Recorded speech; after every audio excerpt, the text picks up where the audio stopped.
Welcome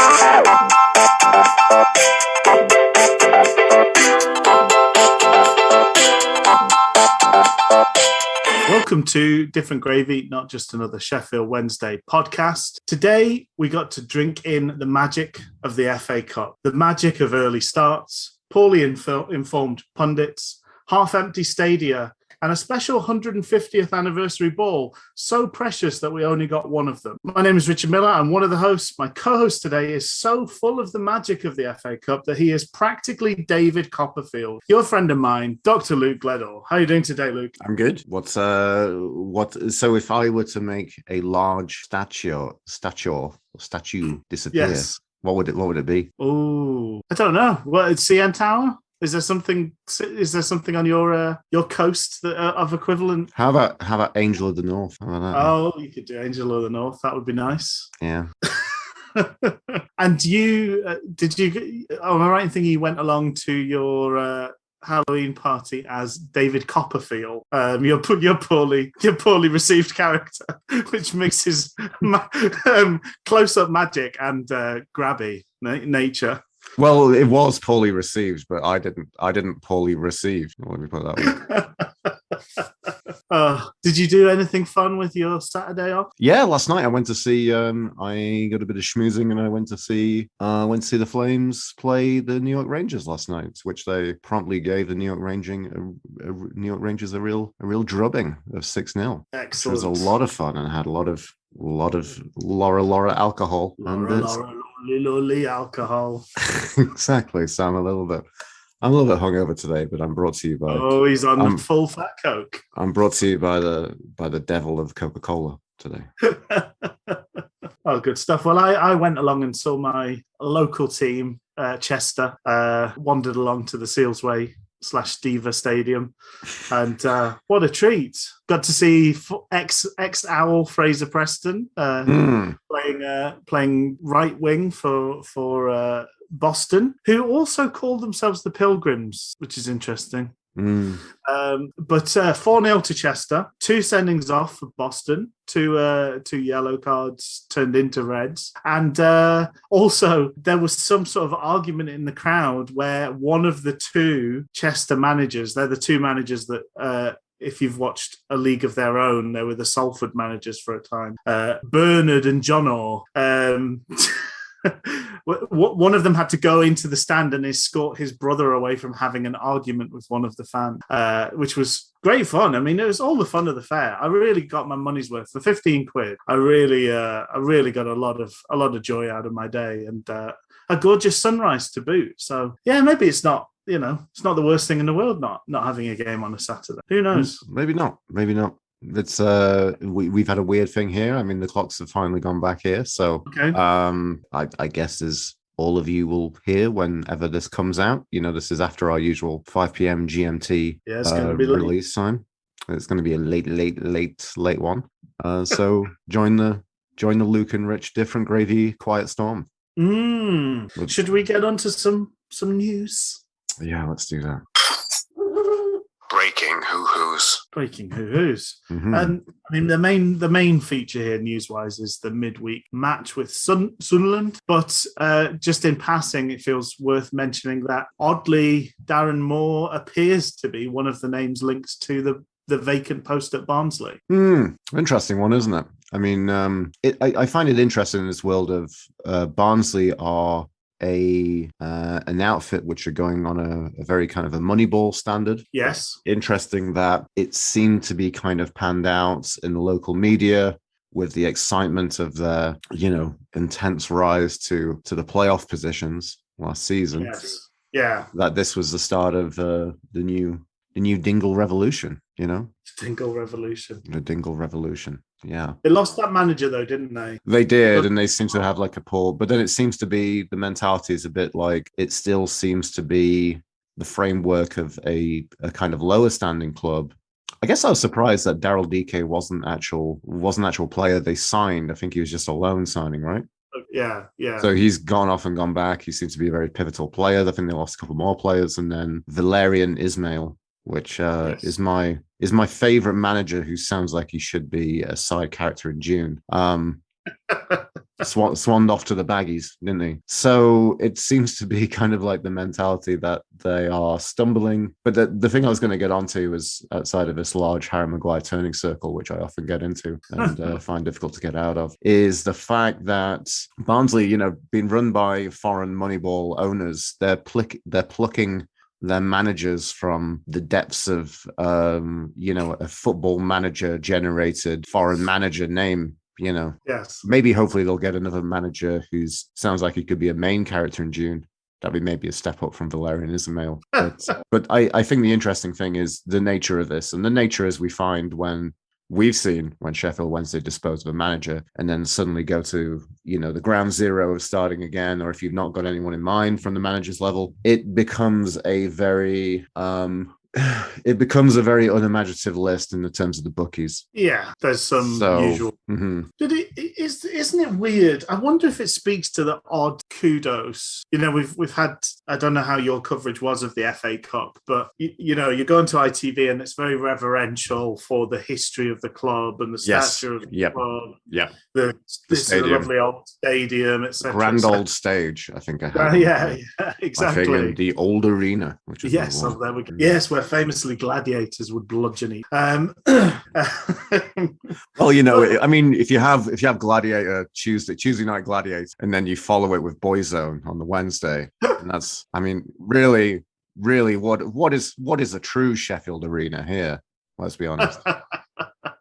But it's weird that we've had these occurrences of our managers failing upwards over recent years. Like Brian Laws being sacked by us, ending up in the Premier League. Carlos Carvajal sacked by us, ending up in the Premier League. Like, it's a weird thing to have happened more than once to a team. And it would be odd if, again, we're in this position where Darren Moore is doing a pretty ho-hum job at Hillsborough, and then the reward for that is getting a job much higher up with presumably better prospects. Knowing the interesting thing is, we'd love to know a lot about what Mr. Chansiri thinks, but if there is a formal approach for Darren Moore, because you've mentioned that this is a possibility, if it would come true, how do you think that Dejron Chansiri would react to such an approach? Well, I actually think that's one of the few areas. The fact he managed to get quite a lot of money for Bruce again, right? Bruce is not. Bruce again, absolutely, yeah. Bruce is not deemed as his time at Sheffield Wednesday as a failure. No, but he never got the long-term chance to fail. No, maybe that would have happened. Maybe we were all very looking forward from a very kind of upward curve when he came into the club, right? For that second half of that season, of the 18-19 season. He didn't have long enough to succeed or fail. But again, it's another weird example of someone getting a job above where we are based on other factors maybe. But I would have reasonably good faith in Chansiri digging his heels in enough to at least make sure we got a good payoff from it.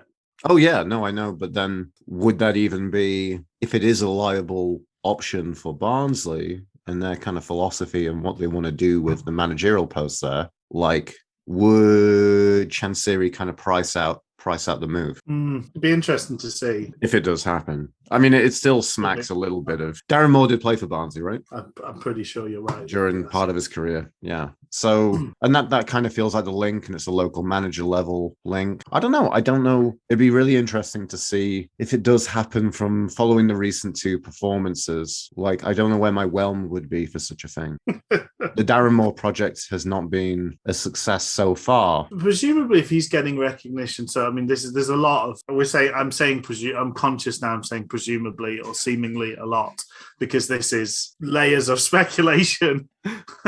Allegedly. Allegedly, yeah. I suppose if this is a Moneyball, if this system is, Moneyball and stats and whatever else, presumably they are if he is the chosen man, they're seeing something they're seeing something positive from his record at team. Like, they feel he's an additive. Otherwise, why would you go for him? If you're stat based, right? You hopefully think that takes you out of the realm of just like, finger in the air. Oh, is he a manager? Yes. Did he play for us? Double yes. Do you know, like that's what most decisions are based on. Yeah. The whole Bradley Moneyball method is supposedly thinking a bit beyond the orthodox and kind of going, okay, let's look at everyone and what are they adding? But is it so beyond the orthodox that basically there are stats that we don't see, which we're not valuing? Because I mean, is it XG? Largely, bloody XG again, Luke. Bloody XG. It's our mate XG. He's got almost 10.5 more XG than all of the managers. You know what I'd love to start? X who? There we go. How many times I get it forward? Get it forward. Get it forward. We're a simple breed. Us northern football fans. Here go. Here go. What I want to do, Rich, is I want to get it in the air and also get it to the feet of them as well. Same time. X, G, and the G being getting stuck in.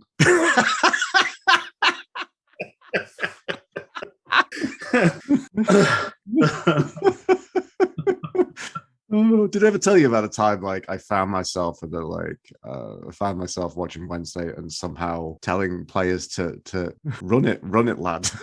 Which I don't think run it, lad. Run it, lad. Where did that come from? That's not even. Has he learned that from any? No one would ever in their right mind say it. Somehow I just transpired to some depths of Western Lancashire or something and got that one or something. It sounds like the wrong rose. Luke. Rugby league sort of talk. Rugby league talk, yeah. Fucking hell, Luke. Anyway. So, but I guess that's interesting to like look at like Moneyball stats because I think we haven't felt that we've seen. He's not been a performance multiplier. No, not as far as we can see or tell. No. But I guess I'm feeling in a weird way like this is something I want to talk about with. So I guess we can go on to why don't this be the bridge to talking about Sunderland midweek? Let's do that. Just while in transition. Confirmation, yes, he did play for Barnsley, 73 games, 2008 to 2010 season, picked up 2 goals in that time, which is rather good for him. Other thing, I really enjoyed June, which I've seen recently. The fact that the lead character is called Paul did constantly take me out of it. It just seems so weird. Against the evil villain, a sci-fi villain. Dave. Exactly. It's called fucking Dave. But yeah, Sunderland, midweek. So I guess the interesting thing is I want to say was, and like just to chop ahead a little bit, was, I thought this was a good performance, just obviously. I don't think I'm going to say it was a bad performance of 3-0. I think the interesting thing for me was going in and looking on. I went and did a murky scrape of the Sunderland forum. Yes. Roker talk, or whatever the fuck it is. I don't know. But then the Black Cat's belly. Stadium of opinions. There we go. Luke and Rich pitch really bad rival fan forum ideas. Stadium of light discussion about football club. I think the narrative, I was hoping to kind of, the thing that you particularly go and you do is you go into something like this and you think, I'd really like to hear some stories about like how rival fans are giving a bit of praise to Sheffield Wednesday, but that never really happens, right? So they were just incredibly miserable and depressed and thinking that Lee Johnson's the worst manager ever and all that usual stuff that happens with fan forum. And I guess kind of following that, like the interesting thing is to kind of link to Darren Moore, and what was saying there was like in the post-match, Moore was saying, I could see signs of this coming together. Yes. Which No, I've seen no signs, Darren, of this happening. Like, I'm really glad that, like, for the first time in quite a while, we played with pace, intensity, purpose, commitment. Maybe he means genuine, like, signs. Like, he's driving into work and saying, like, if I see 3 birds today, we're going to beat Sunderland. And I actually saw 4. I'd like to hope that 3 Little Birds by Bob Marley's his go-to karaoke song. Yeah, because every little thing, it'll be all right. Oh, don't worry. About a thing. So anyway, I'm glad. I just thought it was really funny that he came out with that, because I'm like, I've seen nothing to think that some of the better play that we've had under Darren Moore was coming back. No. It looked like, if anything, he was purposely trying to make some changes to fight against that. But anyway, whatever happened, there seemed to be some also news about, like, was it Shea Dunkley interviewed who said, or was it more from the rumor mill that basically they've had some strong... Shea Dunkley said there was some discussion, what did he? I can't remember what he said. Some heartfelt discussions in the dressing room. It wasn't a Stadium of Light discussion, was it, Rich? No, it wasn't. Dressing room of heavy arguing. Yeah, exactly.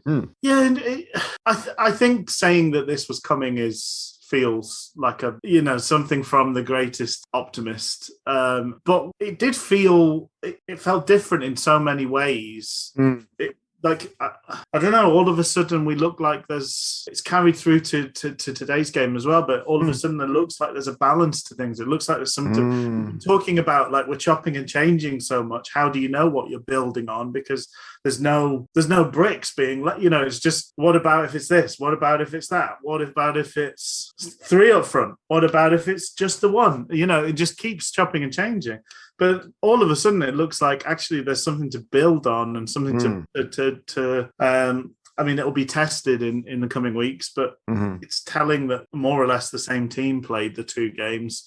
There's a consistency of performances across there, and it's nice to see. It's been a long time coming. It could all get thrown out, a bad result or a bad... bout of decision making could all just throw it out with the bathwater, but it feels like we've been waiting all season to sort of see this, and there's some cohesion and some follow through and some thought that's going into things, and it seems to be bearing some fruit, hopefully. Yeah, but and I think it's incredibly unorthodox with the personnel we have at the club and the injury problems right now, that I think I'm going to have to give some decent praise to the defense. Yeah. Like, we've laughed, and it's been a thing of notoriety within the recent, like, for fuck's sakeism about Sheffield Wednesday from the fan base, that I saw someone share a meme on Facebook. It might have been the Wednesday Sing Facebook group. But it was, would I lie to you? So it's a picture of Bob Mortimer saying, I played a left midfielder as a centre back, which is very funny. So, like, the bizarre conversion of Marvin Nicholas-Johnson to a left-sided centre back is actually looking all right, I'm going to say. Well, yeah. I mean, if today's episode is a play, a 3-act play, that is the narrative.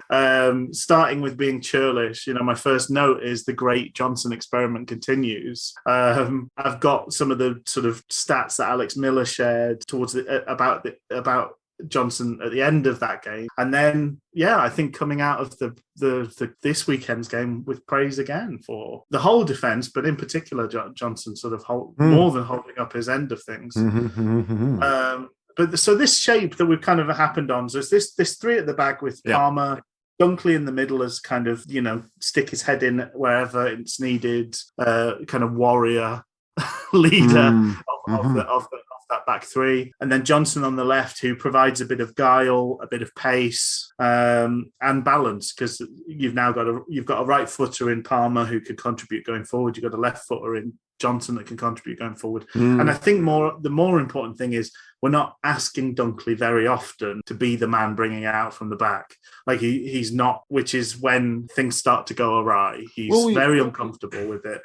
Well, I can't really recall a great deal, excuse me, from midweek, but I mean, maybe this is more dovetailing the fabric of this game, but we seem to be given the option. Like it's almost like we're doubling up on the wings with, Palmer is surging forward. Yeah.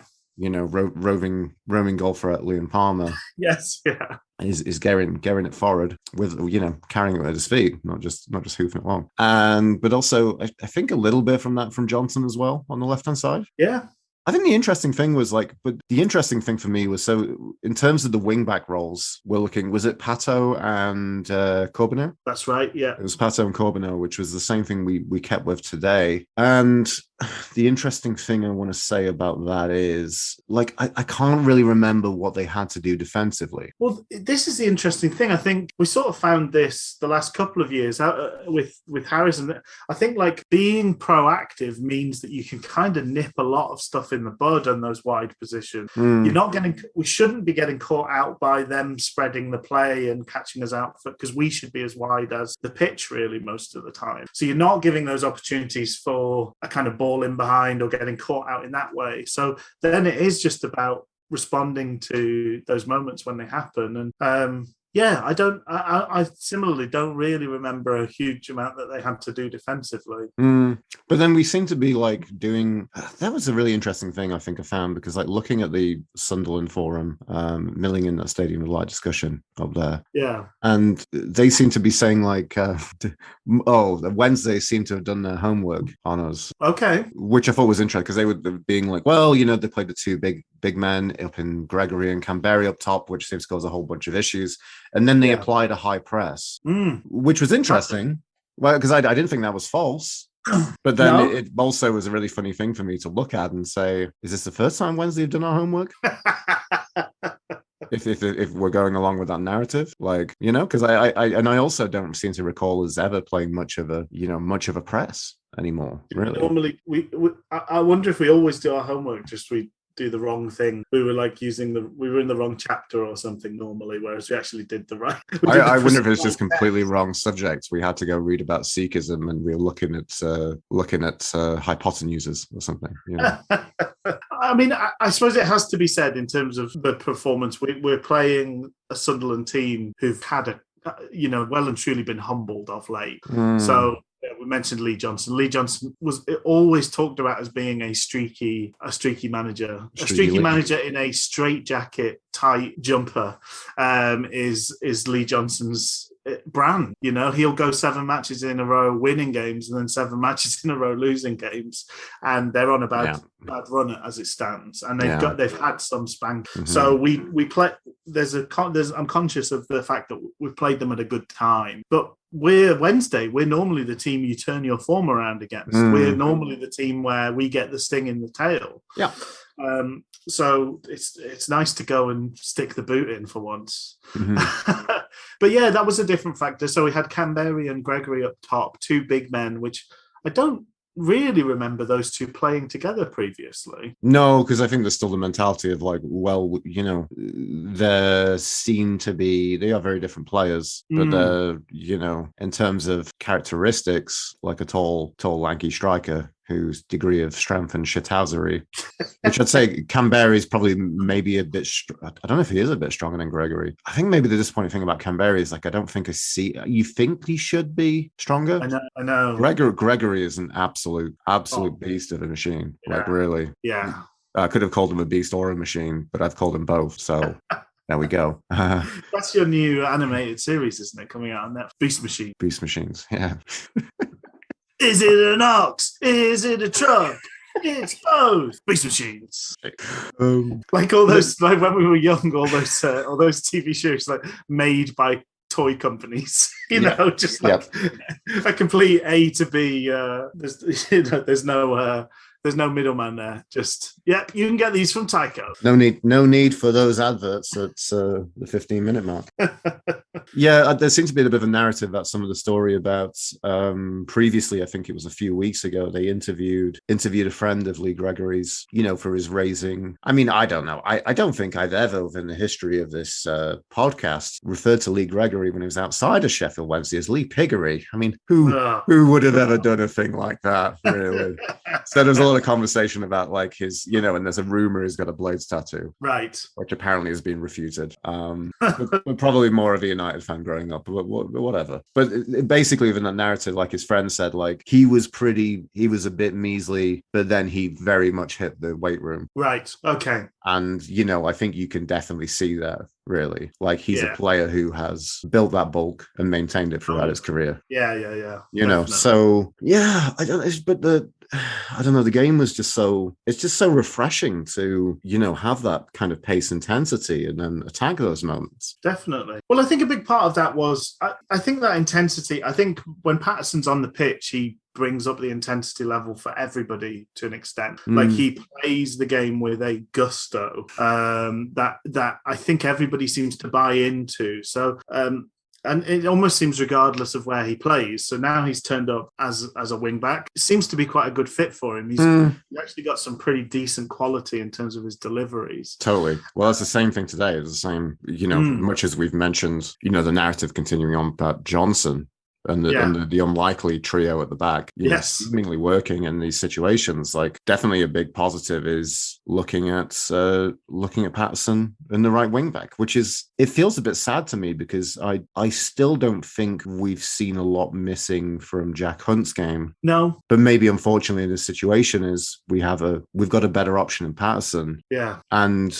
it seems to be a role that seems to be suiting his background and his talents more than some of the other roles he's been playing for Wednesday during his Wednesday career. Yeah, I mean, certainly at this point in time, it feels a more natural fit than this sort of odd attacking midfield, like part of the midfield, but also part of the attack. I don't know. It always felt like he was kind of caught between two stools a little bit. And although he's had some success there, this feels much more natural. And then on the other side, you've got Corbeanu, who is a very different player to Patterson. A very different sort of threat. But actually the dynamics of those pairing are quite fun in many ways. So you've got Patterson and Palmer who can both put a ball in. Palmer's got an unbelievable engine. I mean, there was one point this game against Sunderland, there was like at the 88th minute or something like that, like he burst into the box, like he read something and just like ended up on the end of something in the box. And it just speaks to, I mean, just quite the athlete that he is, and also the fact he does seem to be reading things better going forward. But then on the other side, you've got Corbeanu, who wants to run at the man, he wants to cut inside, he wants to trick players. He seems to be pretty much equally comfortable hitting it with his left or his right. So he's quite a tricky thing to deal with as a fullback. And then if he spins back and lays it off for Johnson's deliveries are very good from those deep positions. He seems better removed from the fray of being a winger. So lots to like about how we set up. And then Wing came back in the middle, so that was another slight change. Although I don't think he had quite the impact that the others had. No, but the only kind of negative I think to this game, which isn't fortunately isn't that bad, because the nature seems to be so much of the success in this game came from the wings. I mean, that first goal. Let's just think about that, because that's a good cross from Patterson. It was Canberry who did a sweet flick on, great control and play in from Gregory. First time, just bang, just killed into the corner, right? So that's involving all of that kind of, both of those wingers, but then maybe is a stretch, but from there, like including, Darren Moore's going to upgrade his trident to a quadrant, maybe. But, I mean, absolutely. But that, I can't honestly remember the last time we engineered an overload in such a beautiful way. Like, that felt like a plan that came together, and the result is you've got Corbeanu as a spare man in the box with all the time in the world. And for a guy who's never scored a league goal, you wouldn't have known, because he just slotted it away so comfortably. Brilliant stuff. Great stuff. And I mean, outside the only negative, I wanted to say, was I think maybe got distracted on this point, but essentially the thing I wanted to say was when you was talking about Patterson in the middle, isn't that the story of all our midfielders? Yeah. Like, I mean, today, interesting, I'm not sure what ITV said on my footage. I had it on Sportsnet here, so I think it's probably the same footage, just different graphics and different obviously commentators.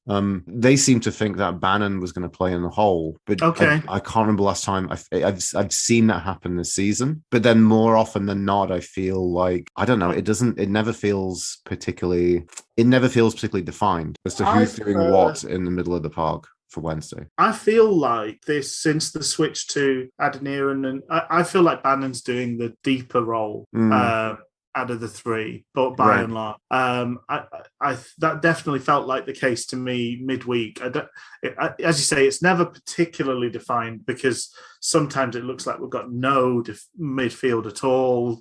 Sometimes we're very present. what worked better this weekend that didn't work midweek is I thought Adeniran was stepping into things and breaking things up better than he'd done previously.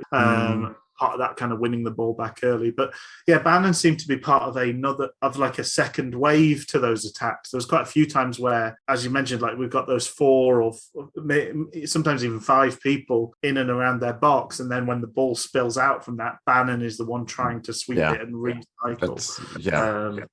And I think that's a better role for him. I know it was one of my Bannon hot takes, my many Bannon hot takes for this season. But I was saying, like, I'm now not convinced his best position is being up there as that number 10, trying to directly feed strikers. I think he is better, a bit more removed, picking things out. And I think we saw that with some of his passing today and midweek. He needs people to make the runs for him. But when people do, he's good at finding them. But I think he needs to have that view, that panoramic view, whereas when he's in the middle of it, it doesn't always happen for him. And he can get a little bit harried. Yeah, Sunderland weren't completely toothless. They did have a spell of pressure building up to the sort of half-hour mark and had a goal disallowed at around that period of time as well. Which one of the 2 potential offsides do you think was the one that was given? The man on the line or the man that it bounced off the backside of? I first thought it was the first man who was like pinged it into him, because it's like we talked about this, and we can talk about standard officials. It's a really good call, in my opinion. Yes. But I think, as you made the point, that this is not a call that's often made. No, I think it was a let-off in that it was a legitimate offside, but the fact that, seeing it and calling it at this level is far from a given. The officiating has been uniformly poor. So to get this one right was pretty spot on. But I think it possibly could have been either of the 2 men, because it was the volley missed wide and it ricocheted off someone's backside into the middle. And then when it was eventually scored, there was a player on the line that kind of jumped up to let it go under his feet, who must have been interfering with play as well. So whichever one was given, it's given offside. But that could have been a pivotal, game-changing sort of moment, but thankfully didn't amount to much. I guess that was the interesting thing, was like, it was open-ended. Someone did have chances. BPF pulled off a couple of decent saves in the process as well. I'm still a bit confused, because I kind of came out of it, and I think I saw Alan Biggs on Twitter be like, well, 3-0 kind of flattered Wednesday. I'm like, nah. I think we're still pretty comprehensive, I'm going to say. I think so. I mean, it's probably, to the extent we made the most of probably every major chance we had, I think. Then maybe you could say it flattered us, but that's just football, isn't it? Really? The people who take their chances win the game of football. That's just how it works. But I thought, that's another person in terms of praise from the game. Bailey Peacock-Farrell really feels like he's back to his best in many ways. And you see another part of his game, not just the saves, but his distribution is another part of keeping this ticking over and keeping this working. More so today against Plymouth. I mean, for a team that so convincingly kind of looked like they'd figured us out at their place, we never really got caught by their press at all today. And again, it's the fact he's got so much variation available to him. He can pop it long to people. He can spread the play if he needs to. He doesn't always need to be a little rollout, and that's a great thing to have. It was one of his kicks that set us on the way to that second goal midweek. A really good ball deep down to Gregory, who sort of scampered after it, kept it in play, played it back to Patterson, who again crossed really well. Canberry did one of those Rhodes sort of slippy headers where he tried to be too clever with it, so just skidded off his forehead rather than getting any real protection. But Corbeau, again, showing composure beyond his years, recycled, absolutely did his man. He sort of looked like he was going to cross it with his right, then he cut back on his left and had all the time in the world. And Canberry did a kind of crane kick sort of thing to try and get a shot off, which didn't quite work, but he just poked it in once he landed anyway. And that's another, it's again, scoring at those important moments is so pivotal, isn't it, in game? So scoring just before half time settled the nerves. It means means Sunderland have got a mountain to climb, and as we've touched on, they're already sort of psychologically in a pretty poor place anyway. So you're bringing back those familiar feelings. What we haven't mentioned so far was that Westwood was on the commentary, Luke. Yeah, we didn't. And I'm a bit disappointed you brought that up. I guess we have to. I feel like we have to bring that up. Okay, but like, you just wanted to skip by? Well, it was a bit like, I was thinking about it, and I was thinking about, well, what am I going to say on the podcast about this? Because, it feels like something to talk about. And some people were like, oh, it was really interesting having Kieran Mush. I'm like, I didn't think it was. It wasn't the Hutchinson tell-all that when Hutch doing co-commentary role. There was some moments, there was some grommets of interest, but largely I was like... As a commentator, though, would you say he was really good? Really, really good. Really, really good, actually. It's really good. And he's a good lad, which is important. He's not I don't think it's where his talents lie post his football career, which is still a thing, right? He talked about he was training with crew. I think that's one thing he learned, which was interesting. And he talked a little, players will always, will never be explicit, and they can't. That's unfair to talk about any opportunities which passed up. He said there was something, but it wasn't right for him and his family, which is fine. I think he seems very based in, in the Manchester area. The only thing I thought was nice, and it's just the usual Wednesday kind of jingo, was that like his 8-year-old son's a big Wednesday fan thanks to his career here. And is basically saying, like, I like the bit where he said, I was talking to my son, and I said, I'm going to Hillsborough. He's like, what, are you going back? He's like, no, I'm just going to commentate. And his son went, I miss it. He went, yeah, me too, mate. I was like, oh, that was nice. I like that bit. But the rest of it was, he talked a bit about like how he will bellow out to tell them to press, and that was okay. It wasn't the exciting thing that Hutchinson was. Hutchinson, I think people tried to make a lot. Yeah, I think so. I thought my sort of takeaways were there was it was more what wasn't said, I think, probably often, but he really full of praise for Bruce, and talked about how Bruce had us like really up for it the season where he was going to get to start the season for us. We were running through teams was Westwood's assessment of it, and then he sort of said, and that the work we did with Bruce in pre-season kept us going till about Christmas time, which is alluding then to the fact that Monk did sweet FA in his mind, and that's when it all fell to pieces. So that was interesting in that we kind of went to the precipice and then didn't quite look, we didn't quite do the job of looking over the edge. He was also a bit coy when he was asked about Hodge's injury. He said, Sam's good, but I'm not going to break any secrets or tell any secrets or something like that, which was very kind of like, okay. Because there are rumours that his absence is not entirely to do with his fitness to play football. Again, which seems to be a constant refrain with Sam Hutchinson. And supposedly may well have been part of the talks, the sort of come to Jesus talks that were had after the previous league game as well. Anyway, we don't know. We don't know any details. We just we know that there's speculation. Speculating loudly. Yes. But yeah, his whole sort of mannerisms were quite odd. Like, I think you could tell, you sometimes get someone that's like a sort of a difficult bugger is their kind of personality. And I sort of got the feeling that that's probably what Westwood's like. He probably just likes to wind people up in the pub or whatever. I got the feeling that that's kind of his oeuvre, is being a bit of a difficult lad to deal with. Because it felt just like he was having an argument constantly with Rob, not an argument, but like a low level like disagreement, and he was kind of like proving his point or like accepting that he was wrong or whatever. I don't know. Like, that's really good, actually. Really, really good, actually. I don't know. Just very odd. As you say, not a natural to the mic. You got a feeling of low level needle coming. Low level needle, yeah. Trying to do that banter thing, because you do get that between commentators and co-commentators now. Like, everybody feels like they have to do like, yeah, but your wife doesn't love you. Like, okay, can we just talk about the football? Or, well, no, you were telling me at half time she'd sent you a text saying, don't come back tonight. A lot of that, like, telling tales out of school sort of nonsense. Anyway, second half, we scored again.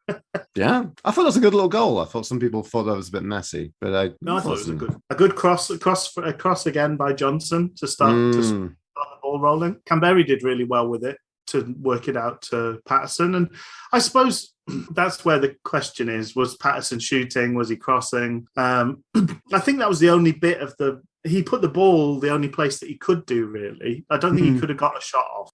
So I think he was trying to hit it with a bit of fizz on it to maybe sort of curl away and go into the far post. But Gregory absolutely read what was happening. That's the main thing, and that's what makes it a good goal, because it's just a good striker's intuition and finish. He read the moment, reacted, and finished it with aplomb. And that was pretty much it, really. There's not much in the way of incident after that. That was all she wrote, yeah. That was all she wrote. So just in terms of that, I mentioned there's the stat there from Johnson: 4 interceptions, 4 clearances, 80% pass completion, and 2 out of 2 crosses reached a Wednesday man. So, yeah, a very fine performance, really, even though...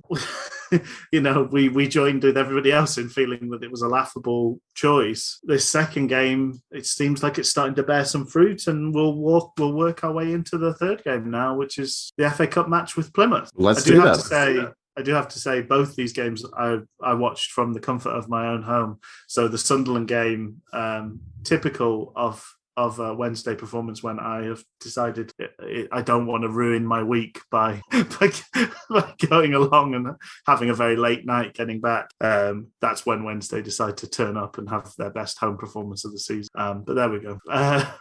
So yeah, FA Cup, welcoming Plymouth. And I think, were you the same as me, as having a bit of a kind of worried pit of your stomach type feeling that we were playing them again, because they pretty conclusively whooped our butts last time out? I think knowing and coming to them, just since we're recording this quite late, I made the executive decision for my own mild well-being, having a few ales last night at the Saddle Dome, and then going out and having a few more beers after that, I'll be honest. With the clocks changing and getting an hour back, I thought this is probably, and also since it's an FA Cup game and it can be put on different coverage, I get the added bonus that I can access a stream of the game and watch the whole thing back without any spoilers, which is still something that irritates me, that we don't get with iFollow. They need to do something to be cognizant of something like that.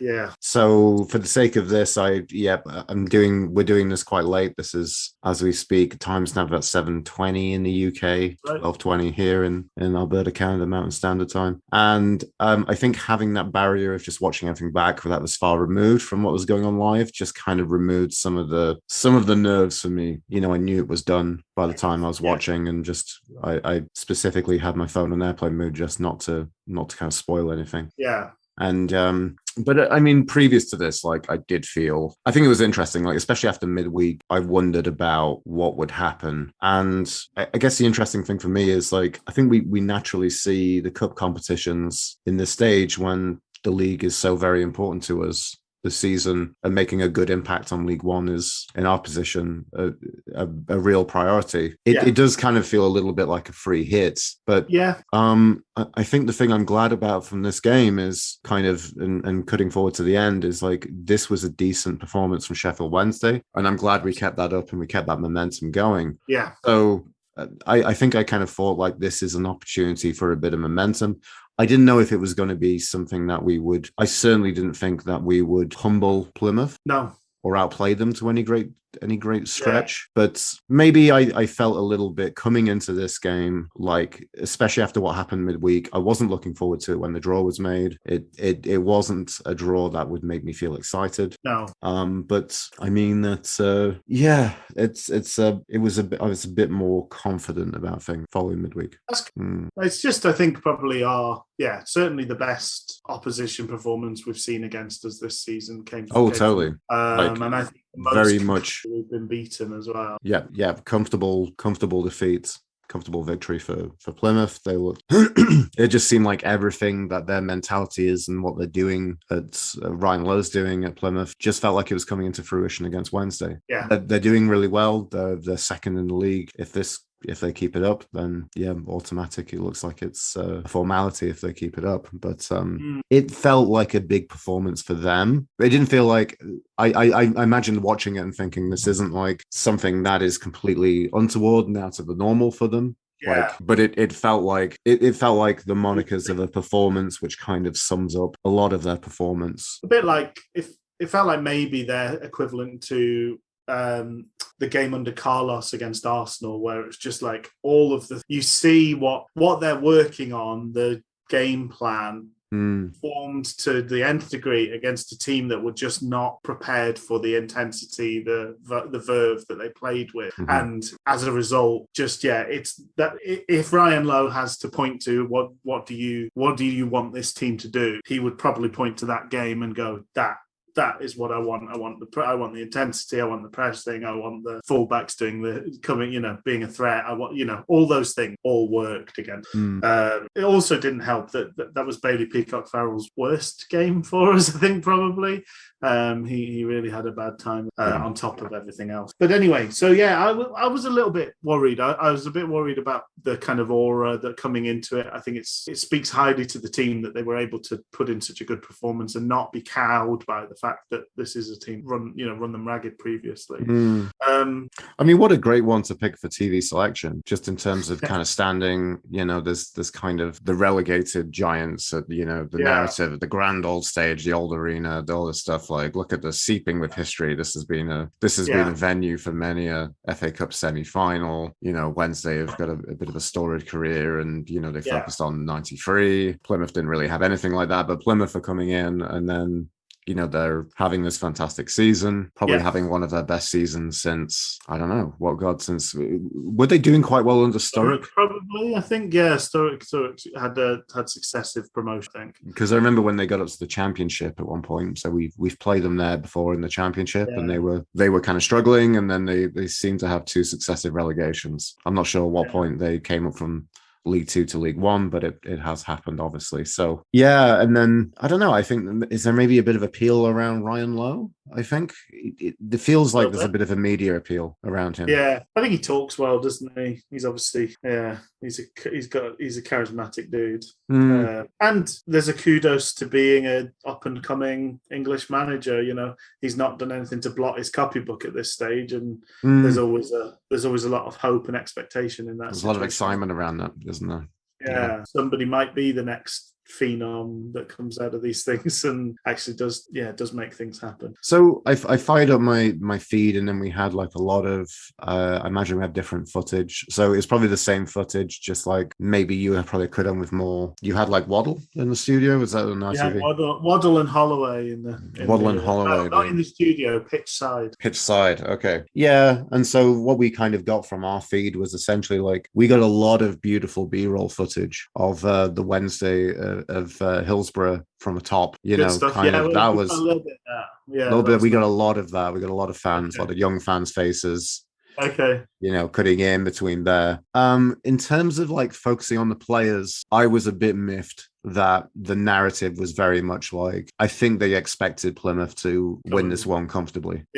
At Hillsborough, given their situation, because it was like, let's look at the Wednesday players. Oh, here's Barry Bannon. Bannon's got a goal and 3 assists, and then he's created 34 chances, I think it said, which is the current stat around Bannon. And then it's like, let's look at the Plymouth players. And then it was like, here's Connor Grant, here's Jeff Cup, there was like 3 or 4 Plymouth players focused on. And I was like, for fuck's sake, fuck's sake, coverage. That kind of irritated the crap out of me. They always set a narrative.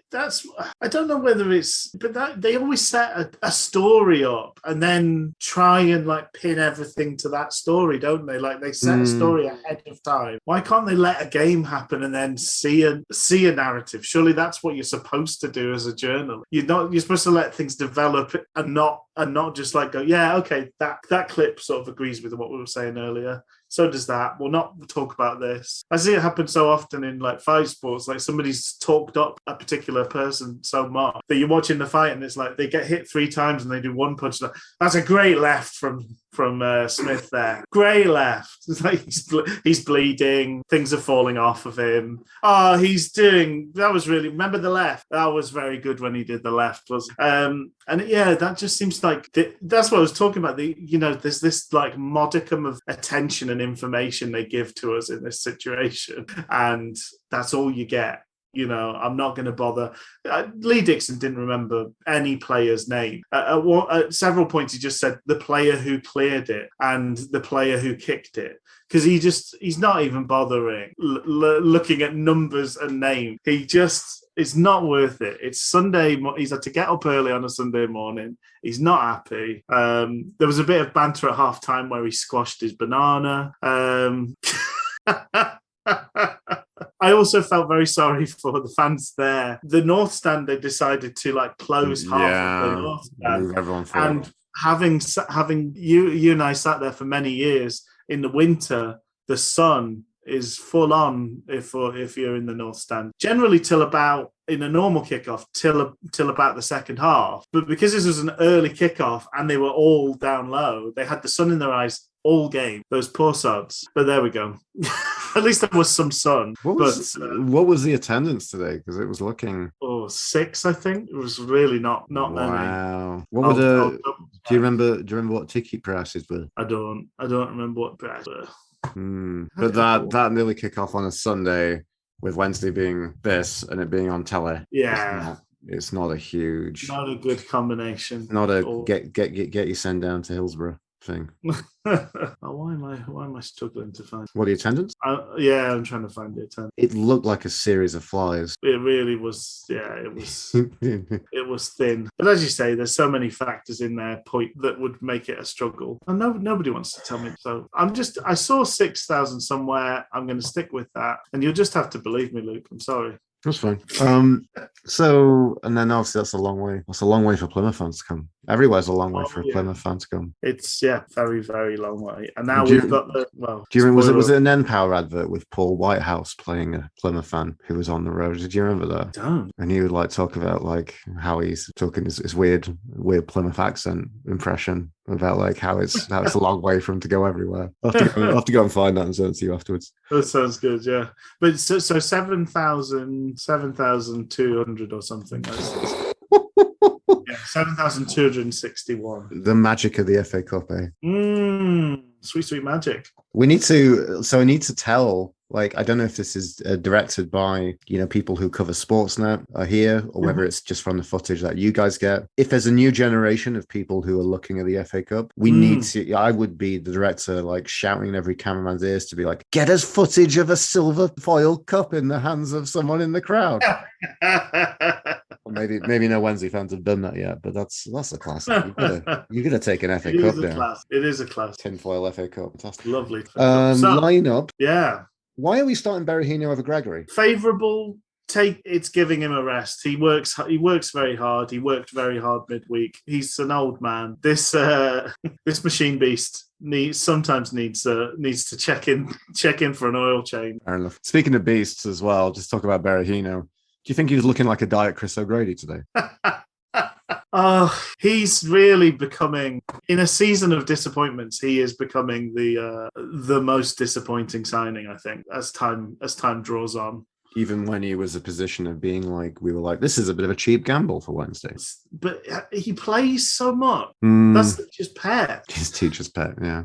Same with old Show Hippo. Show Hippo. Some teams have a show pony. We've got a show hippo. best in hippo show. But like, I would hope the lesson of the impact that we've seen from FDB, from Deli Bashiru, the impact we've seen from Corbiner would be, these other guys, Darren, they can play football as well. You don't need to just keep trying Berahino and keep trying Shodipo. Do you think it's more worthwhile? Do you think it's more worthwhile in some of the false, like, it's that narrative we've come out about Wednesday that, the poor performers, some poor performers start more games than other poor performers. Yes, yeah. Like some girls are bigger than others. Some girls are bigger than others, yeah. Some poor performers are bigger than other girls' mothers. Have bigger appearance records than other poor performers.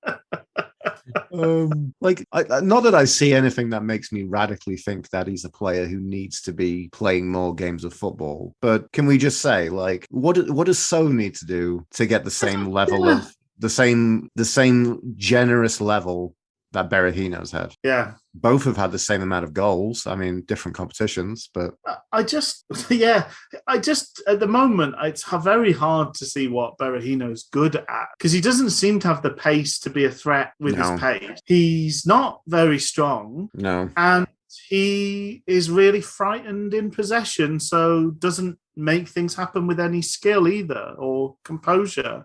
His finishing is okay. Well, he's doing that thing of how many times does he cut onto his weak foot for the shot so that, oh, well, it was my left foot anyway. You know, he's hedging himself the get out. How many situations being like, well, look, I won a corner. Yeah. Exactly. I mean, I don't know. I just felt like he had that dream start. He got that goal in the first game, and I thought, here we go. And it's like it's been so long since that now that he needs a goal to get going again. Yeah. But it's hard to see where that's going to come from. It's weird because I think about him and I'm like, yeah, he's not a bad player, but I don't know what his strengths are. No. I can't sell if I'm trying to sell Berahino at the used player car park lot. Yeah, I get confused, and then I just say, "Excuse me," and I go to the bathroom, and then I escape through the window and run off home. He is a player. That much we can say. He is a man that has played football. Football, yes. That we can narrow that down. It's a game. He's played it. I don't know. I mean, the thing is, I think Canberra's in a similar sort of field in that I don't really know what he's good at. Yeah. But Canberra's got, 3-4 goals already? So at least he's turning up in the right spot and he puts the ball in the back of the net, which if you're a striker, I don't actually need to know what you're good at. As long as you do that, you can look bad at everything. As long as you do that. Chris Boyd made a career. I mean, he could barely move, but give him a ball in the penalty box and he'd score. And nothing else really matters. I always love the narrative in the Premier League with, the prima donnas getting upset about a number of things in the Premier League. So it was like, there's a tweet about a Man U fan being like, oh, I've supported this club through thick and thin for the last 10 years. And I'm like, I would love your level of failure. Like, yes. Shut your mouth. Yeah. Little baby. Oh, thin, is it? Thin? Oh. Oh. Your Pret-a-Manger gruel is too thin.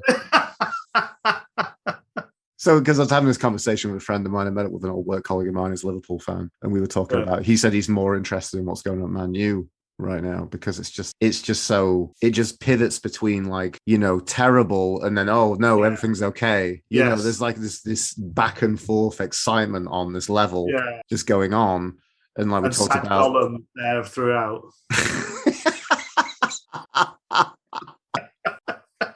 You call Ole Gunnar Solskjaer a sad golem? He's a bit like sad golem. I'd love to see him doing the no, we cannot. Must defend my precious. No, these players cannot. Wants it. Now we've got it, and we don't know what to do with it. The argument about like somebody's talking about like Ronaldo being a player who doesn't do much for the team, but yet he scores a lot of goals, and I'm like, fucking love one of those. Exactly. Like, don't give a shit if Canberra does fuck all for the rest of the season, but gets 15 goals. I'll be like, yeah, fucking love him. Put him first name on a team sheet. Absolutely. We've had similar things with Gregory, but Gregory looks like he does more. Yeah, but I mean, the abiding thing with Gregory is he keeps popping up with goals. But I think we've seen more from his play from Gregory than Canberra. Yeah, definitely. Canberra seemed to get some very high praise from Alex Miller midweek. I like his. I think he's sort of a nuisance to play against. He's a presence. So, just to finish off lineup, because we're deviating, all over the place today. Lineup was good except for Berahino, I'm going to say. Yeah, I was just like, why are we not playing Gregory? Yeah, fair, absolutely fair. Should we kick off? Going through. Well. The other thing just worth noting, lineup-wise, nice to see Luongo and Byers on the bench. So we've got some of those options coming back. I didn't notice they were. Yeah. So I mean, they didn't get on amid five substitutes. Yes. 5 substitutes. I thought we were still a pandemic football. I thought we were like... FA Cup's different, I guess. FA Cup's different. All right, then. But yeah, Massimo Luongo has progressed from coquettishly supping tea on the outskirts of YouTube videos to coquettishly supping tea on the outskirts of ITV. This was pretty good from the off today, wasn't it? Oh, I thought it was a great game for the neutral. Like a game I tell my North American friends and colleagues that it was an entertaining 0-0, and then they say, "What do you mean?" Yes, yeah. But no, it was back and forth, and I felt we did pretty well considering Plymouth looked like a very dangerous outfit. But also we were getting forward and asking questions ourselves, and we were really exploring some space, and a lot of the attacking play was really great. Yeah, because I think so. So Plymouth marked last when we played them at their place. We sort of commented on how they come up with a very good solution to us trying to play out from the back, which was essentially let Dunkley get the ball and then take it off him, or have him panic and give it to you himself. So like he was the kid with the lunch money that bullied himself, Shea Dunkley, in the scenario that they set up previously. But this time, it just felt like we were easily working around their press for what it was worth, getting ourselves at least 2/3 up the pitch very successfully. I think there was those final moments where we didn't quite have enough to put it together at that stage. But yeah, Plymouth were definitely trying to pounce on any mistakes, and in particular, Kamara was the guy that was leading the line with that. He looks a very fine footballer again. He stood out last time, and I thought he stood out today. He caught Bannon. Bannon sort of bottled a challenge and then couldn't keep up with him when he sort of charged all the way up the pitch. He also he caught Dunkley with a heavy touch, and he caught Wing with a heavy touch as well. So he was really like just playing on the edge, waiting for us to make mistakes. We didn't really make many, but those little moments of hesitation and those touches that went a little bit awry, he was always just snapping at our heels. But by and large, just nice controlled possession. We always looked like we had a plan. We always had players to hit it to. Our first shot on target was the one where Adeniran sort of made an interception and then sort of burst through, played a 1-2 with Berahino, and he probably should have crossed it. He did the shot to the far post in the hope that the keeper spills it, but he held on to it very well. That was the 14th minute mark, but I've got a few notes before that. Again, I wanted to say I thought the segue was going to be that Camera had a decent chance. That's a good counter attack. I thought Bannon was a little bit unfortunate to lose the ball, but then they got forward and they really motored the ball forward on the counter very, very quickly. I mean, you've mentioned how probably not a good day at the office for them, but still, I think you can see a lot of talent in Jeffcott and Hardy up top for Plymouth. Definitely. They both look very good. That was a pretty bad finish, but then Peacock Farrell kind of booted it away in his kind of style. Berahino on the 7th minute is probably... The offside call doesn't forgive such a bad header. Yes. So great run surging forward from Liam Palmer, which is we saw a lot of that today, which was just fantastic. Put in the great cross. Berahino just made such a bad connection. With his head. Ended up heading it like nearer to the corner flag than the goal in the end, and was relieved to see the officials' flag go up. Conor Grant, who highlighted in the commentary as Plymouth's danger man, formerly of his parish. Is it formerly of his parish, or am I thinking of someone else? No, he's not. He's a different Conor Grant, but he's a different Conor Grant. we did this previously, but they've allowed 2 of them to exist. Can't believe it. Anyway, he's a good player. Yes, he is. Not the one I think of, but he's a good player. He thumped one on target in the 9th minute there, but for the grace of Johnson's back. That was cannoned over for a corner. 13th minute, just before that one you mentioned, is a decent cross back Patterson that keeper palmed away. Corbino did a great interception from across in the 19th minute. Our commentator team said that man again, Palmer getting forward around this point, which I enjoyed. I have in a good performance from Sheffield Wednesday. I think there's a couple of moments I can think about. One which I haven't made a note of. Where do you remember when Johnson had it on the left back roll spot, and then he decided to run it backwards? Yeah, that was weird because I think he was sort of imagining more pressure than there actually was. Well, there were players close by, but not close enough to warrant him turning around. And he nearly got himself into trouble with that, didn't he? The other moment I want to say is the 29th minute. I said, wow, that was awful. So Plymouth won the ball off of Dunkley in his own half. That was poor. And then for all the praise that I'm giving for Peacock Farrell for 2 clean sheets. the moment of real weakness I think I saw from him today was that moment where he looked like he was going to chase it down. And then mid-chase, he kind of gave up on the idea. He wasn't confident about going for it anymore. But the problem with doing that is, like, he just left himself in complete no man's land. It was bizarre, wasn't it? Yeah. So again, it was a Kamara taking it off Dunkley for the rest. But I actually thought we saw a couple of times Wing absolutely breaking his back. We ended up there was 2 or 3 times we ended up in the situation where Johnson was having to cover across for the other 2 defenders, which highly worrying. But Wing absolutely booking it back with Hardy to try and make sure we're covered. And he did that twice really effectively, and did it effectively here, which meant that the cross was tame to nobody.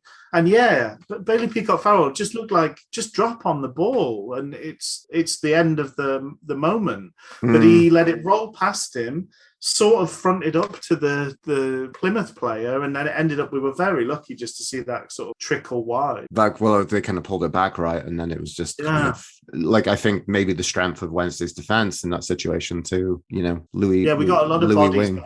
Yeah, coming back for that. 31st minute, some great attacking play in around the box. Baz and Canberry becoming unlikely 1-2 partners. Yes, nice. Yeah, that was something weird. I think that's all I've got for the first half. I mean, there was a lot of, it was a frenzied, fun, back and forth game. It's interesting to see. So after the match, Bannon sort of said, "Oh, we didn't really get going in the first half," and I suppose in an attacking sense, we weren't as threatening as maybe we could have been. But I thought we were the team in control and in charge of the game. Really, Plymouth were living our scraps, but they are a dangerous goal scorers. I thought largely the first half of the first half, was kind of more Wednesday. Yeah, there's a lot more Wednesday, but then I think it was definitely more Plymouth for the latter end of that half. Yeah. My note around half time, I said around Hardy and Jephcott looking very dangerous up front, that kind of partnership. And then I think to come into this, like, I want to say the unlikely trio of our 3 centre backs is looking like a very unconventional partnership, which depending on the episode looks like it worked. Yeah. Like the last 2 games, I think that they were doing very well considering they were dealing with a very live, difficult, dangerous counter-attacking side in Plymouth. Definitely. Yeah, quite a good game for the first half, I must say. I agree. Yeah, no, it was it's enjoyable, and it's just remarkable the difference between particularly the team that played the midweek game with Cambridge to where we are now is just night and day. It looks solid. It looks like we've got a plan. It looks like we're actually got things that we're working on and things to build on. Just nothing. We had no presence, nothing in the game like just 2 weeks ago. There's just nothing about us. So it is a nice step forward. I've put a very solid half of football, although the few chances that there were fell to Plymouth. Kamara is such a good player. I wish we had someone in that mould. He seems to see heavy touches coming and caught Bannon, Wing and Dunkley out with that. Interestingly, I thought Hardy had quite a good game. He was fairly isolated, but I thought he worked hard and made things happen, but he was taken off at half time by Plymouth. I found that interesting. So he got taken off and they brought on Garrick, who looked a different sort of threat. He was quite pacey, Garrick. I wonder if they just maybe thought he'd keep us honest a bit more at the back, because we were keeping quite a high line by him. But I think it's fair to say he didn't have the impact that Hardy had. I've said, so at the start of the second half, I've said some banana-based bants from Dixon and Matterface kicks off the second half, followed by a bit of Wednesday pressure. The story there, Luke, just to fill you in, I know you're intrigued. Lee Dixon had leant back on his banana and it had gone all over his bag, so he spent the half time tidying I really hate Lee Dixon. He's awful. He's such a boring twat. Yeah, he's a real he's a living James Milner tweets, isn't he? Yes, he is, definitely. He is. And he's such a, I don't know, I thought he's such a joyless football player, really. Oh, yeah. My favourite own goal of the own time is him chipping David Seaman from very deep at right back. It's a great finish, but also the fact that it's Lee Dixon just makes me want to point and laugh at him like Nelson Muntz from The Simpsons. he's a twat. And I think it's also the fact that he's there, especially when we're looking at this from the lens of the FA Cup and thinking about the closest we've ever been losing to. It's really weird to be like, well, people might say to me, do you hate Arsenal? And I'm like, I guess the weird thing is Arsenal's been such a different football club. Yeah. Since that time, so it feels like that culture has long gone. But that was very much like the Arsenal of the 90s was a series of drunkards and wife beaters, yes, who were just boring, dour foot. It's the whole 1-0 to the Arsenal, right? And so I hate all those players. Maybe Paul Merson has done enough in the media to give himself a bit of characteristic, like a bit of a character in that regards. But like, oh.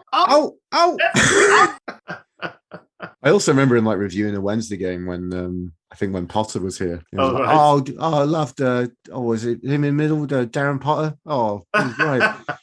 All right, I have maybe that's the thing, but like the front post with 3 corners in a row. But the whole dour rear guard, with the exception of Seaman, those defenders for Arsenal were just tedious. Winterburn, Dixon, Brian Adams. Not Brian Adams, Nigel Adams. Tony Adams. Him too. Fuck him. No. Let's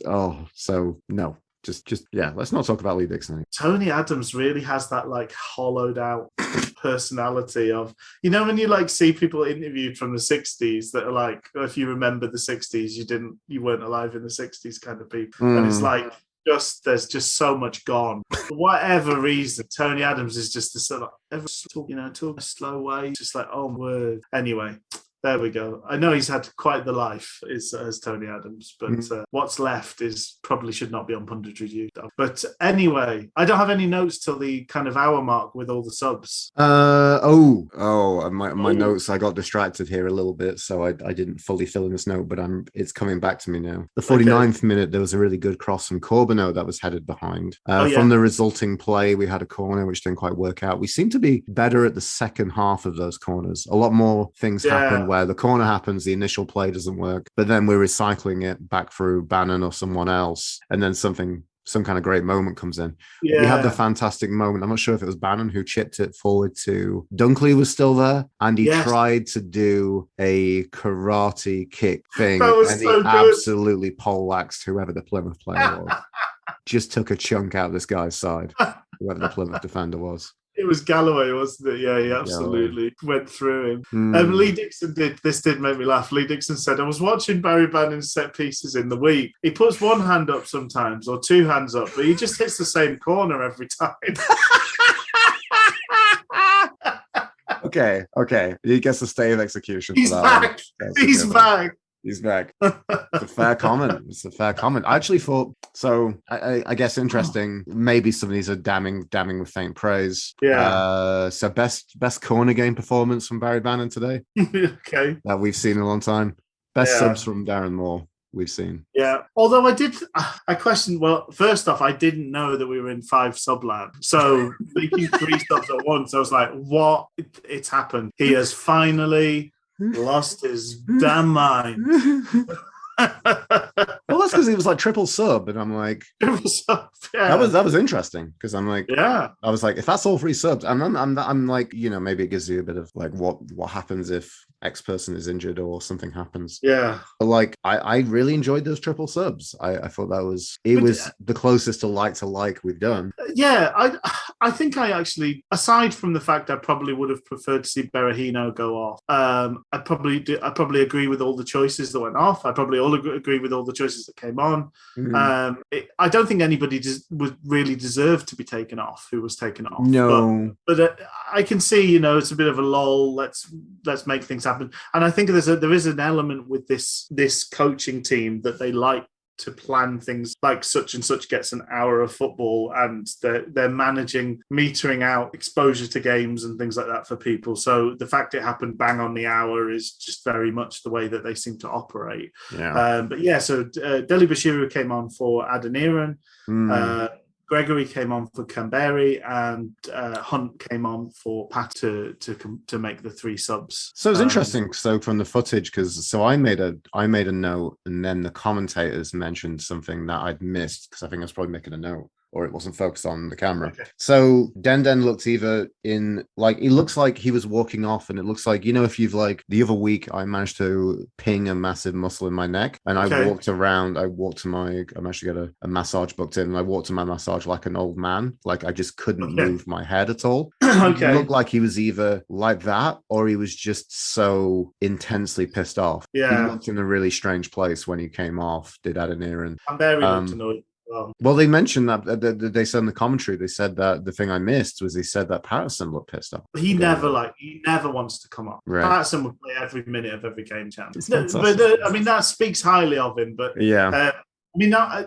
Sorry, just to bring us way back, but I won't, hopefully worth the digression, but that was another thing Westwood talked about. I think it got sensationalized in some circles, but Westwood was talking about players who he said like people like Barry Bannon, like Patterson, like I think he mentioned Palmer in the same breath, but he's saying like, if they're anything above like 70%, they will play. And he also touched on the fact that Bannon had sort of been nursed through a metatarsal injury towards the end. Carlos's first, which is kind of interesting. I don't think it's like cause for another like, oh, didn't Carlos ruin everything? I think it happens all the time. That's very much the tone it was given. But you can see that with Patterson. We used to see Graham Coughlin. I don't think you sort of got to enjoy the wonders of Graham Coughlin. But Graham Coughlin was brought in by Sturrock, and he'd been his captain at Plymouth as well. And Graham Coughlin, in his captain's notes, said, "I don't believe in injury," which is one of the hard, in a world of hard men, that is the most hard man statement I've ever heard. But he had it several times where he was clearly concussed and he was desperate to get on the pitch to defend a header, defend the corner. And so I think like you do see that with players. Certain players want to play. I think certain players don't care. But it's interesting because I remember chatting with my dad. So my dad worked for the Sheffield Star and did like a number of reporting on reserve games and like a little bit of work in the kind of sports reporting world amidst his other duties that he did for the Star. And he remembers interviewing Mick Lyons in the 80s, who's obviously a real huge pivotal Sheffield Wednesday centre back and a big cult hero for his time with Wednesday. And he was saying that like a few things came out of that I thought was interesting, which he basically said that everybody scores in training. That was one thing he kind of said, which is thing. And he said something along the lines, I'm pretty sure it was Mick Lyons, my dad told me about this. He said that basically players, when the team is playing bad, players get injured. Basically, when you're playing well, everybody wants to play. Yeah. Right, that's a good, that's an interesting point. But I think, Patterson uniformly very annoyed to ever be substituted off. But I think Canberra just seemed to be looking at Berahino and kind of going like, why is it me and not him kind of thing? Which probably fair enough. But like I say, I don't have a huge qualms with any of them. I think, changing things up, it's good. It's the third game in a week. Plymouth haven't played a game of, their first team haven't played a game for nearly 2 weeks now, because they played a completely changed team, the Slice of the Action Papa John's Trophy, and they did week like us. So managing people's energy levels, fair enough. And as you say, like for like changes. We're not making big changes. We've got the system. Quite happy with how it's working. I've just got 62 minutes. Bannon tries to lob the keeper on the volley from the halfway line. Dixon exclaims, "He is capable of that." And I just thought, is he, Lee? Is he? I guess on a kind of training ground level, like technically it is a possibility that Bannon would put that ball into the net in a game scenario under pressure. It is never ever going. He's allergic. He comes out in hive, pees his pants. I loved the impact Deli Bashiru made. He just like bashed through one of their players. It was a really fun tussle with him and Camera. They seemed to put Camera on him as a kind of marking move. But that was a really fun to see two like just big strong lads kind of just pushing each other to the limits really in terms of pace and shoulder barges, etc. Was quite fun to take in. Speaking of FDB, the 63rd minute, he had a great show of strength and pace to get it into some space. Yeah, I was like, I thought that finish must have been deflected wide because it was that poor. Yeah, no, he just when he struck it, he just caught it on the outside of his boot. So he just really fizzed it with some curl wide of the net. Yeah. So disappointing finish. Yeah, but a nice bright moment from him almost straight away. And he followed up with another couple of them. First off was the back heel to roaming goal threat Liam Palmer, who let one go with his left foot. Unfortunately, it was straight at the keeper. And then he played in Berahino for a chance as well, who forced himself onto his left foot. And, it wasn't a bad effort. It tested the keeper, but it wasn't maybe what it could have or should have been given the opportunity. But yeah, nice to see him come on and immediately have an impact. Brief thing I just want to mention for that. There's a 66th minute, I think, 64th minute. Gregory was onside, but oh well. Yeah. They mentioned in our commentary that Gregory kind of looked across at the official to be like, "Are you sure about that?" Yeah, he got a couple wrong that official second half. There was a couple of offside calls he got wrong, unfortunately. But 66 minutes, I said that was a chance. That was when Palmer was played in, which was fantastic. Yeah. That was a bit of a tame shot from Palmer. I think it was on his left foot, right? It was, yeah. And then quickly afterwards, Berahino fired one at the near post, bring out a good save from Cooper. That's probably the best we saw from Berahino, I want to say. Yeah. That was resulting corner that ended up in, it was Bannon that did that lovely, delicate chip through ball for Wing. Oh, yeah. I mean, that was offside, I think. Yes. It was close. But that was brilliant. I mean, what a lovely run from Lewis Wing. I think Wings and was on, but the two players it ended up going to were off. Okay, that's fair enough. I think Dunkley in the middle was off. I think right. But yeah, lovely ball, lovely ball. The first slightly underwhelming finish of many to come for Lewis Wing. Did you have anything before Shadipo came on there, or that sort of happened 75? When did Shadipo? I completely lost that. I had a bit of stream issues because I was watching it back, and then at some point, I think 73rd minute, it just cut out completely. So I had to go back and re-watch it and then fast forward ahead. Okay, and it wasn't very good from Sportsnet's app, so it's not. Well, Shadipo came on the same sort of time that Gregory wasn't offside this time. That he made the same sort of inside out run and was found. I can't remember who found him with the pass. Unfortunately, feels like it could have been Johnson given the angle, but I'm not sure. But unfortunately, he should have taken it early. If he'd taken it, he got one. He took it down really, really well into his path. If he'd hit it then. That's when he needed to hit it, basically, because he took another touch, and that meant that the keeper could get out to him, the defender could get across to him, and it ended up not really resulting in a fairly easy sort of block away for a corner. Whereas if he normally takes them early in those situations, which is the key thing because the keeper's not set and things, but he just dallied slightly. 7th minute, I think, is a big moment, and interesting that I think let's put a pin and talk about. I'm interested to talk about Lewis Wing at the end of this game. Yeah. But huge kudos for his massive goal line clearance. I mean, first of all, that was a great save from Peacock Farrell. Great save from Peacock Farrell, but it was still going to go in if Wing had followed up and cleared it. Yeah, and it was great at the time when I saw it the first time. Then the footage they had with the camera on the goal line, kind of from the angle, just brilliant. Like for you could just see it kind of creeping in. And Wing is running in to meet the ball as he's going with the ball. Yeah. And it's a really delicate, artful, and much needed back, leaning back volley to clear it off the line. It's really hard to do.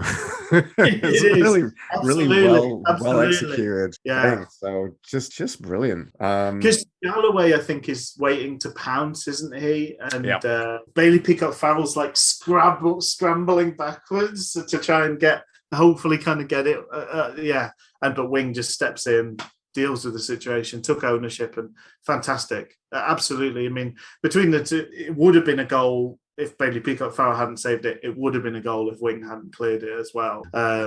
Brilliant stuff, really. Goal line heroics from Lewis Wing. Just maybe we won it the other end of the pitch, but then he kind of folded up with a really low scuffed shot on target as well. So would have been amazing for him to prevent a goal and then go and make it, then go and put his notches ahead in this affair, but it wasn't to be. Yeah.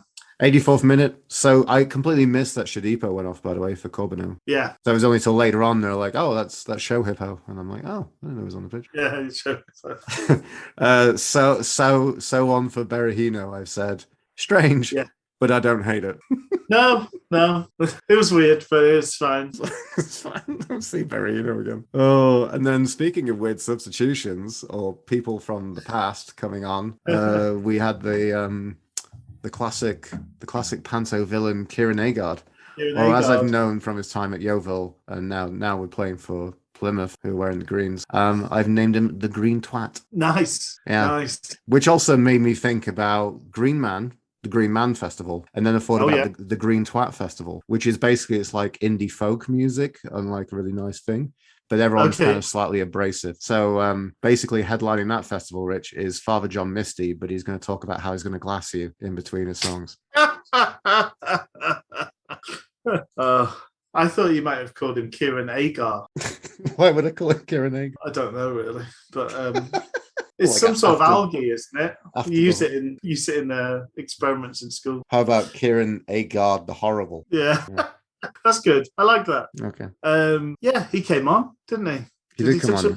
I don't think so, no. I was actually looking back at his soccer base to be like, oh, I wonder what he's up to, and then like, interesting enough, so he had I didn't do much last season. He might have had some injury thing at MK Dons, but the season before, the 18-19 season, he bagged 20 goals in 43 appearances. Yeah, so maybe that's, Ryan Lowe doing a kind of Berrino gamble.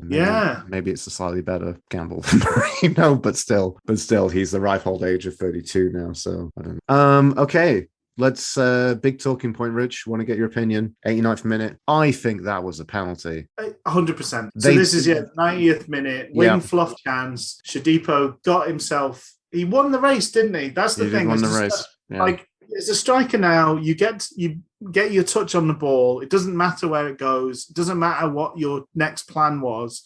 He's taken out by the goalkeeper. He got his toe on it, and then the keeper takes him out. And I think the defender probably fouled him as well. 100% a penalty. And it would have been given by both players. Like, he's fouled. Yeah. He's first fouled mainly by the defender. Like, if there's a percentage split between the two fouls, it's like 75-25. But if the keeper's legs come from the keeper behind him, and they both poleaxe him, and like, it was really funny. They were like on the commentary, like, "Oh, that's not a penalty for me." I'm like, how in what world? Like, you can't have a mentality of saying, "Oh, he was never going to get there." Like, you don't have some weird laws around that. Actually, we don't know that. He gets his toe on it. There's nothing else that matters, really. He wins the race. He gets his foot there before the keeper, before the defender, and then he's unable to continue what he would have done because he's physically stopped from doing so. So it's 100% a penalty. And if this was a VAR game, the FA Cup being one of these weird competitions where, depending on which ground you're at, you get VAR or you don't get VAR. Complete none. It would have been given. The referee, by the way, sporting one of those heads of hair where he's got hair all over, but it's like one strand per square inch in certain areas. I hadn't really noticed his presence until that moment, which probably speaks to the fact he had a good game outside of that. But that's the biggest. That it should have been a pen. Annoyingly, well, I don't know whether it's annoyingly, we did get one last bite of the cherry. 93rd minute, Johnson was just a really battling, determined run forward, rode a couple of challenges, picked out a perfect pass to Wing. All he had to do really was just get it on target, and it's a goal. And he did his masterclass of leaning back and just ballooning it over. I don't know whether watching the two chances together, because I don't know whether the composure he showed in the 90th minute of letting it stop so that he could have a shot, which meant he was closed down. I don't know whether that then fed into him rushing the chance the second time. He's like, well, I can't let it bounce again because I got caught, so I'll just hit it way too high. But he should be the match winner. He should be getting man of the match and some incredible, key to the city thing for clearing it off the line and scoring a goal in the same game. Yeah. How weird that we've come into this and we're like, this is weirdly frustrating around Lewis Wing today. Yeah. For all the positives we saw, then like a huge huge goal line clearance. Yeah. But then, yeah. And that great run that I mentioned. Yeah. Which didn't come to anything. But then, yeah. But it's a great run again. Like, it's a great run to be. I suppose that's the thing with Wing. And it does remind me of early days of Kieran Lee. You sort of think like, well, I don't want him to have these chances because he's not good at them. But it's his reading of the game and his movement that's making the chances happen. So he needs to get, nobody else is doing it. So he needs to get better and more composure in those moments because nobody else is seeing those windows and making it happen. So, I mean, good on him for once again being there. And he made that run twice, peeling off their left-sided centre-back and finding that little gap. He did it twice, and really we were very unlucky not to get a goal out of one of those two scenarios. That ball from Johnson was brilliant as well. I really loved how he was so, like, he knew it was our last roll of the dice. He was determined to make it count. And it would have been so nice if that had been rewarded with a thumping volley. Yeah. Because I just like that. I mean, how many times have we sat watching games where you're like, get it, we're passing it around the back four. And you're like, just get forward. There's no time left. The ref is he's looked at his watch twice. You need to get it forward. And to see a player take that moment and actually like, yeah, do you know what? I am going to not just put it forward. I'm going to play the right pass here. It should have been. It was all written in the stars. Just turns out Lewis Wing can't read Sanskrit. So, yeah, I mean, in many ways, a very positive performance and a good week all round. We're still in the hat for Tuesday's draw. The draw's on Tuesday now. It is apparently, yeah. Okay, interesting. And then we've got the replay a week Tuesday, right? Because we've got another slice of the action on Tuesday against Harrogate Town. Oh yeah, yeah. And then it's gonna be a busy schedule, I guess, right? Yeah. Got a lot of games coming up. We've got to squeeze in that extra match now, which I guess nobody's really excited for. And we've got to go all the way down midweek to Plymouth. They had to come here on the weekend, which isn't, I don't know. Maybe I should start thinking it like they're actually like 9 to 5 footballers because they aren't, But it just doesn't sound fun. It doesn't sound fun for me. No, it doesn't, does it? No. Hilariously, like Flashscore is given they bizarrely think the replay is on this Tuesday. That would be a very quick turnaround. And also it'd have to manage 2 games. Oh, yeah. And that's the thing. Hilariously, we could probably have to name a stronger lineup for, if that was the case, we'd have to name a stronger lineup for the Papa John's Trophy because they have laws about such things. And you don't have that for the FA Cup. You can do what you want with the FA Cup because I know you're grown adults who manage football competition. Oh dear. So Tuesday against Harrogate, then next Saturday we're at Gillingham, and then we're going to have the replay midweek. The week after that against Plymouth, then it's away at Accrington, then we've got a midweek game against home MK Dons, then we're at home to Plymouth, and then I guess the first weekend of I'm trying to think about this now. Is it going to be like is it the first weekend in December we get the It's going to be 4th, I guess. Which is why we don't have a game scheduled then. But then the next game we've got is basically away at Portsmouth. So it's a really, really busy schedule. Thick and fast. And what if we get another second round game and we have to replay that? And if we beat Plymouth? So many games of football. It's all becoming a bit... just what we want. It's all becoming a bit David Mitchell, So this is the big question here coming away from the match. Am I now a fan of Johnson at the back? Was it a swallow? A swallow doesn't make a summer. However, when you say that phrase, but we've had 2 swallows. I'm glad something's working. I'm glad it's working. I'm glad we're getting some benefit out of it. I find it incredible that A, it's working. B, it's worked a couple of occasions. Midweek, I think I want to say like amidst a very good performance for Wednesday. I'm not sure who was the star man against Sunderland, but I think I would have called out Johnson just because it's so surprising that he was all right midweek. It's more of a 6 out of 10 performance. Maybe today he's one of the candidates for man of the match. Yeah, I think, we're looking at now 3 games in a row where it's worked fairly well. I know it wasn't the most overwhelming performance the first game where he played played centre-back. I'm now blanking on one of our many draws in a row, the Cheltenham Town game. But I don't think he was particularly at fault. No. So, yeah, I don't know. It's interesting. It's an interesting scenario to be that just feeling that like this was the absolute living end of the laughable, smash all my toys together school of picking a team that Darren Moore was going through, to feeling like it might be the beginning of something sustainable and useful and rather good. Yeah, intriguing. I mean, I think him and Corbeanu combined, there's definitely like, if I'm an opposing team, that's the side I'm going to be attacking. We're getting that on the wings with Palmer and Patterson. Yeah, there's a doubling up. Like, are we gonna is Big Dave gonna now get the plaudits that Chrissy Wilder did for his overlapping centre backs? Oh, exactly.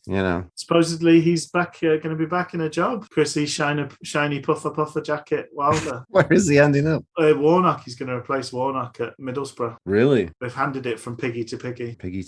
Alan Biggs is Warnock getting? I don't know, but I know. Is Warnock getting ousted then? He's left. Yeah, by mutual consent. Oh, I didn't realise that. Wow. Yeah. Everybody's decided to sack their manager this weekend because of the international break. Okay. Now is the time. There's about 10 in the top 2 leagues have gone. Oh, well, I'll have to go and read up on the sack race later. Yeah.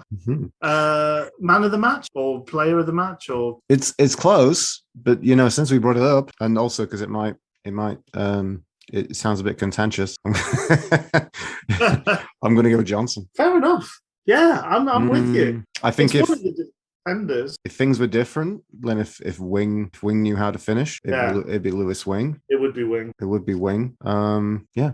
I think midweek you probably give it to Corbeanu, right? That's the thing we didn't focus on from our summary. Breath of fresh air was Corbeanu. Yeah, he was okay today, but yeah, I definitely think it's Johnson. Like it's so weird to think that like this is working, but also we've got like we just kind of want those players to defend, but we've got a real upside with Johnson and Palmer kind of doubling up on the wing position and providing that support from the back. It feels incredibly forward thinking. It does. This is a strange this little strange glimmer in our hearts of hope. It's so weird. It's very weird. Could we become like fans of him at centre back, and then B fans of what Darren Moore's? It feels like it could happen, which I don't know. 2 weeks ago, did not look. There was some pretty hearty language from one Luke Leddell towards. It's terrible. But I can't say I told you so because I was right there with you. Who would have known this was coming? I don't think anybody really. I think it's it's very interesting. Is there anybody that's going to get? Are we going to pour any scorn? Is there any? I don't know. Do you go? I think Wing is. You can't really do it because he saved a goal. So he ruined things late on. It's just weirdly middling. I don't really want to see much more from Berahino. Yeah, toothless Saido Berahino. What did you call him? A diet Chris O'Grady. Yeah, it tastes just like Chris O'Grady. No, it doesn't. There's no calories in it. Maybe I need the calories. Maybe I need that sugar to get me through the day. Did you think of that? No, you didn't. Oh dear. Well, on that note, I think that's probably it. Chris O'Grady 0. Chris O'Grady 0. Chris O'Grady Max. Well, there you go. So Rich and I, we can believe it's not Chris O'Grady. and we're going to just say cheerio. We're going to leave it there. Yeah. Have a great week, everybody. Yeah. This week, same to you, Luke, and cheerio. See you on. Bye-bye.